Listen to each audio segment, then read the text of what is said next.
Hi, friends. I'm Pastor Brian. And I'm Miss Nancy. Yes, and we are getting ready to wrap up this year and move into a new one with you. Woohoo! Yeah. It's Finally. time. Yes. Yeah. Yes. Yes. Penny said this has been the longest 7 years of her life. Yeah, Yeah. seriously. Well, we want to do a short devotion with you here just to wrap things up and just to be able to share this with you. And I got to thinking about, the chores that you do around the house and the things that you have to do repetitively when you're cleaning and stuff. And I don't know. There's a lot of. What do you like to do, Nance? My very favorite chore is laundry. Her favorite chore is laundry. I do. Okay, I don't like doing laundry. I hate doing dishes. Dishes are my least favorite chore. I saw on the internet where it had this this guy that getting a drink of water, and the husband, he puts a cup up by the sink, and his wife says, "What is that?" He goes, "It's my water cup." And she says, "What are you talking about?" And the guy drinks out of that cup. I do that all the time. Yeah. I do that all the time. I Yes, go, "That's my water glass. I'm going to drink out of that same glass so that I can minimize it." But laundry, I don't like laundry either. Nancy does the laundry. I do the laundry like a guy. Like a guy. You say. In other words, he doesn't. Yeah, I did the laundry before. I did the laundry before. Sorry, guys that do laundry. I did the laundry before, and after that, Nancy said, "You never do laundry again."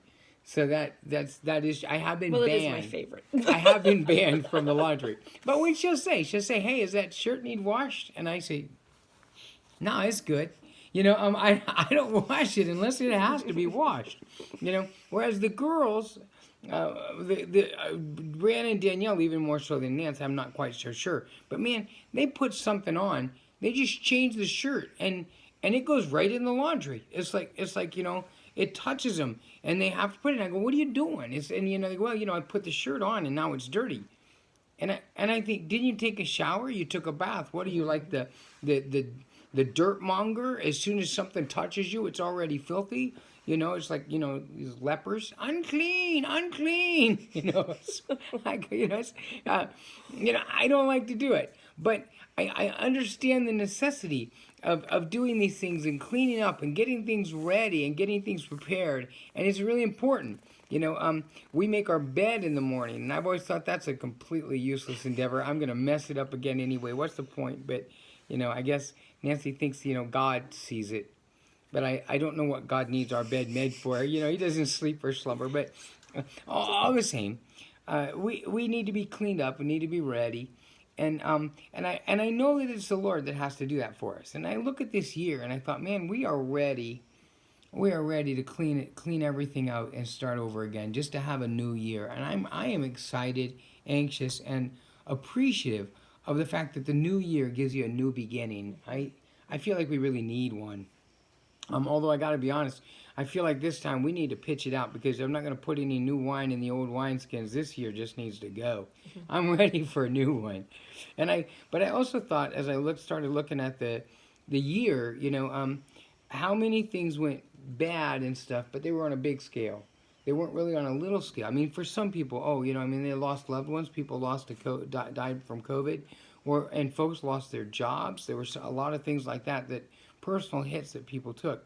But the big umbrella stuff was really, really hard for everybody. And I thought about it in our home, for Nancy and I mean, we established early on, that I take care of the big things and she takes care of the little insignificant things. That's our roles. That's how we did it. We do things that way. I spend more of my time thinking about world peace and presidential elections and the big things. Nancy worries about where we're going to live, how we're going to pay the bills, what we're going to eat, all those little things. Where I can turn my attention to those large things that I have no control over. You're doing a great job. Yeah. Yeah. Thank you very much. Yeah. The things I have absolutely no control over. And I think that that's where we're at as we look at the new year. The question is, what are the things that you actually have control over? What are the things that you can really change, that need to be changed in your life, that you may, and it might even be a misnomer to say the things that you have control over. How about the things that God needs to change in your life for you? You know, and things that you may need to get cleaned up, things that may need to be different in your life in this year, in the year ahead, for you to be victorious. And I thought of 2 Corinthians chapter 5, verse 17 says this: "Therefore, if anyone is in Christ, he is a new creation. The old is gone, the new has come." So if we're new in Christ, the old is gone. This year that's gone from us, with all of the bad things and good things alike, the opportunities, they're all gone. They're passing away in just a moment, and all things will be made new. If we in Christ are not renewed, if God hasn't changed us and doesn't continue to change us, then we are negating the power of Jesus Christ at work within us. Mm-hmm. We need to be open to the direction that He's going to take us, so that just like this year, all things can be made new. We need to be new creatures in Christ. And as we greet this new year, my prayer for you, as it is for us, is that we are receptive to where God is going to take us this next year. And we allow Him to enact the changes that we need to have in our hearts and in our lives, as well as in our country and in our world. Mm-hmm. The big picture things change when the small picture things change. If we can keep this stuff in focus, then the big stuff has a tendency to work itself out. You know. God bless you, dear friends. Thank you for joining us. And together, I think we'd like to say to you, Happy New Year.